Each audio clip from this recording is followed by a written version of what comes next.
Floyd. Still a very dangerous hurricane, capable of causing extreme damage. It sounded like the whole roof was falling in. It was scary. We moved quickly, I'll tell you. Smashing through the Bahamas. It's been tossing debris like this all over the place.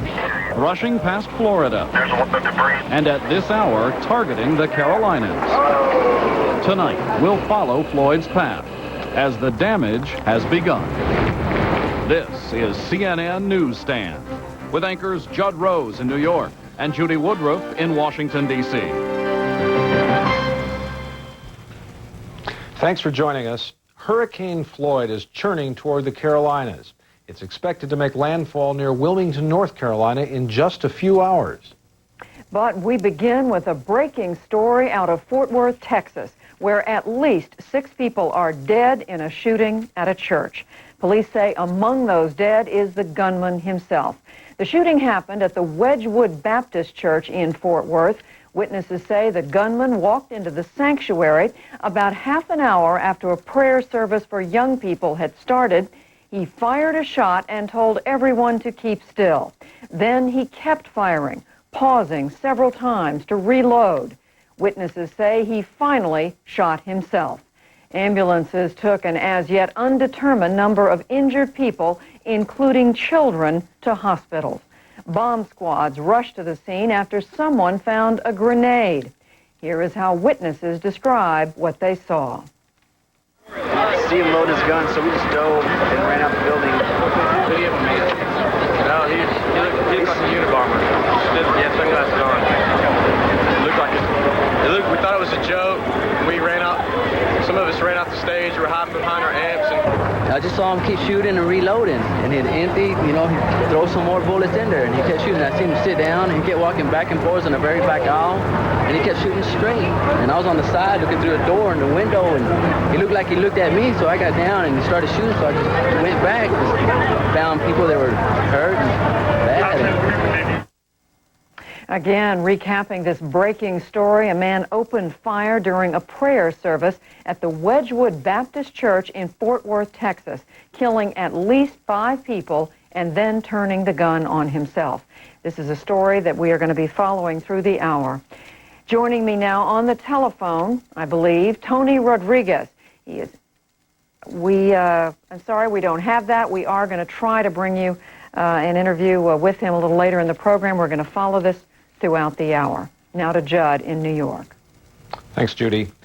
Our other story again. Wind gusts of almost 80 miles an hour have been hitting Charleston, South Carolina for several hours. Up the coast, tornadoes have been sighted near Wilmington, North Carolina. All this even though the eye of the storm, which you see there, remains about 100 miles offshore. It's moving at 17 miles an hour with maximum sustained winds at 115 miles an hour. A storm surge of 12 to 18 feet above normal is expected to cause extensive flooding in Charleston and on up the coast. And hurricane-force winds could go as far as 50 miles inland. Most everyone has gotten out of the way, if slowly. Highways in both Carolinas have been clogged with traffic. It is still bumper to bumper on Florida roads tonight, but now people are heading back home. For the most part, that state was lucky. Floyd stayed well offshore, only brushing the coastline with tropical force winds. Some beach homes were flooded, and structures like this historic pier were shattered. But the most damage will likely be to the economy. Evacuation costs and lost tourist dollars could run into the millions. Meanwhile, it is still not clear how much damage was done to the Bahamas.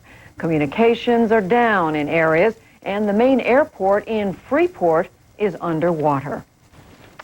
Now let's get the very latest on this hurricane heading to the Carolinas. For that, we go to our weather center in Atlanta and Flip Spiceland. Flip. Thank you, Judy, and it is indeed the very latest. They're now sending us the fix every 2 hours, if you will. The next one due in about an hour. 32.4 north, 78.6 west. That's 135 miles south-southwest of Wilmington in North Carolina. Moving to the north-northeast at 17 miles an hour. Wind speeds now at 115 miles an hour. There's been considerable weakening since yesterday, but there's not been any weakening over the last several hours.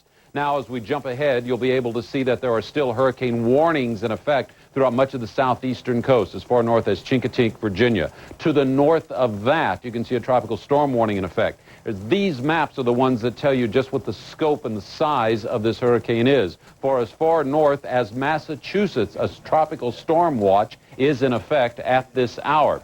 Now, as we move down a little bit farther to the south, we will show you the projected path, which takes it in very close to Wilmington. And since the worst portion of the storm is on the northeastern quadrant, those winds are expected to sweep across Wilmington sometime after midnight tonight, Eastern time. As we move in a little bit closer, you can see high tides for the coastal areas this evening, and with it moving in a little bit after midnight or by 1 a.m., that storm surge may coincide with the high tides along the eastern seaboard. Now, as we were saying, the worst portion of the storm, the most dangerous portion, is this northeastern quadrant, and we have been looking at that for some period of time on radar and on satellite imagery, and you can clearly see here is the center of the storm right here, and consequently on this side of the storm we have much, much worse weather. It extends out much further.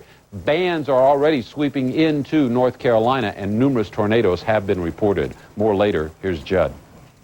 Thanks, Flip. Now we're going to check in with CNN correspondents who are along the East Coast. Charles Ziwi is in Charleston, South Carolina. Mike Betcher is up the coast in Myrtle Beach. And we're going to start with Patty Davis, who's in